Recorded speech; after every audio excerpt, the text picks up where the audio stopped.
Cool. Lesson number 4, Prose Socrates. Long answer type questions.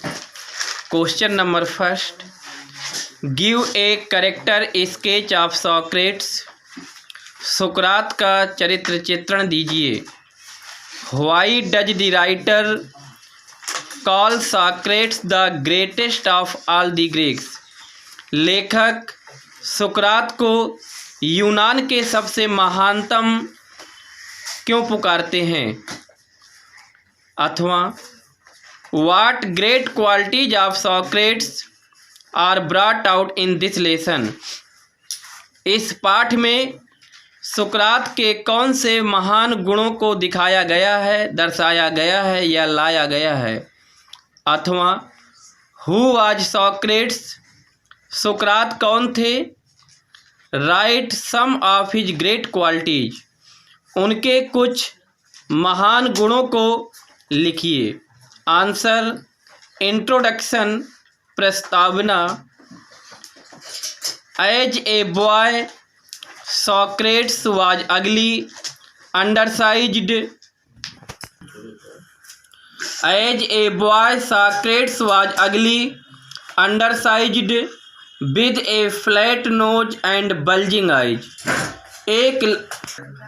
As a boy, Socrates was ugly, undersized, with a flat nose and bulging eyes.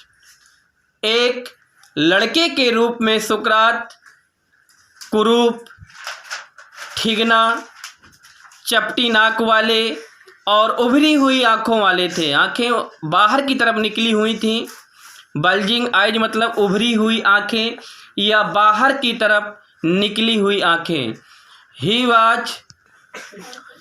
Was always shabbily dressed.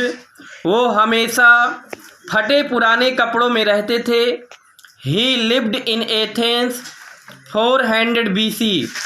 BC मतलब before Christ. वो Athens में 400 ईसा पूर्व पहले रहते थे. He was a teacher and a great philosopher. Philosopher means दार्शनिक. वो एक अध्यापक और महान दार्शनिक थे. वो एक अध्यापक और महान दार्शनिक थे.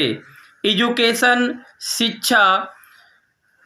Socrates learnt music and gymnastics as important subjects. सुकरात ने महत्वपूर्ण विषयों के रूप में संगीत और शारीरिक व्यायाम सीखा. ही also learned science, mathematics and a little about stars. उन्होंने विज्ञान, गणित और थोड़ा सा तारों के बारे में भी सीखा.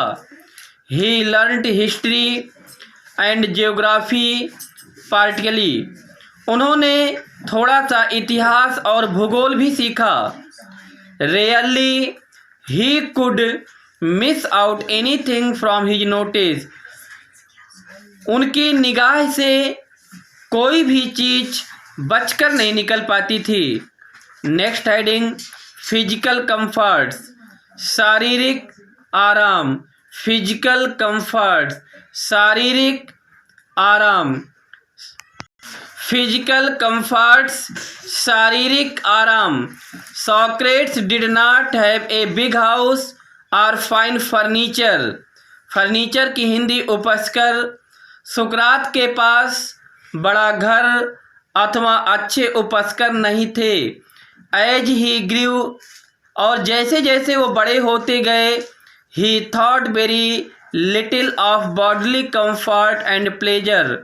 उन्होंने शारीरिक सुख और आनंद के बारे में बहुत कम सोचा. नेक्स्ट हेडिंग है. A great teacher. एक महान अध्यापक. Pupil gathered in streets to Socrates teaching. लोग सुकरात की शिक्षाओं के लिए गलियों में एकत्रित होते थे. He taught people and encouraged them. Encourage means होता है प्रोत्साहित करना. वे लोगों को पढ़ाते थे, सिखाते थे और उनको फॉर क्वेश्चनिंग एंड डिस्कसिंग प्रश्न करके वार्तालाप करके उनको प्रोत्साहित करते थे। He wanted Athens as an ideal state, वो एथेंस को एक आइडियल स्टेट बनाना चाहते थे, एक आदर्श राज्य बनाना चाहते थे। But for that he wished that everyone has to educate themselves to think over about just and noble. लेकिन इसके लिए उन्होंने ये इच्छा जाहिर की कि प्रत्येक व्यक्ति को अपने खुद के बारे में जानने के लिए कि क्या न्यायोचित है, क्या श्रेष्ठ है, इसके लिए शिक्षित होना जरूरी है। फियरलेस, निर्भीक, हेडिंग है फियरलेस मीन्स निर्भीक। ही वाज बोल्ड, वो बोल्ड थे, साहसी थे। ही वाज नॉट कावर्ड, वो कायर नहीं थे। ही डिड नॉट एस्केप और हाइड, वो बच के नहीं निकले और ना ही कहीं छिपे। When he was summoned to court to stand his trial, जब उन्हें न्यायालय में मुकदमे की पैरवी करने के लिए बुलाया गया। कंक्लूजन, उपसंहार। He was blamed for misleading the young man of Athens, उन पर एथेंस के नवयुवकों पर दिशा भ्रमण करने का, उनका पथभ्रष्ट करने का ब्लेम लगाया गया, आरोप लगाया गया। मिसलीडिंग मतलब एस्ट्रे है, एस्ट्रे मीन्स हमने मीनिंग लिखी थी पथभ्रष्ट करना, तो मिसलीडिंग का भी वही अर्थ होता, सिनोनिम्स है। He was blamed for misleading the young man of Athens, उन पर एथेंस के नवयुवकों का पथभ्रष्ट करने का दोष लगाया गया था। So he was condemned to death, इसलिए उन्हें मृत्युदंड की सजा सुना दी।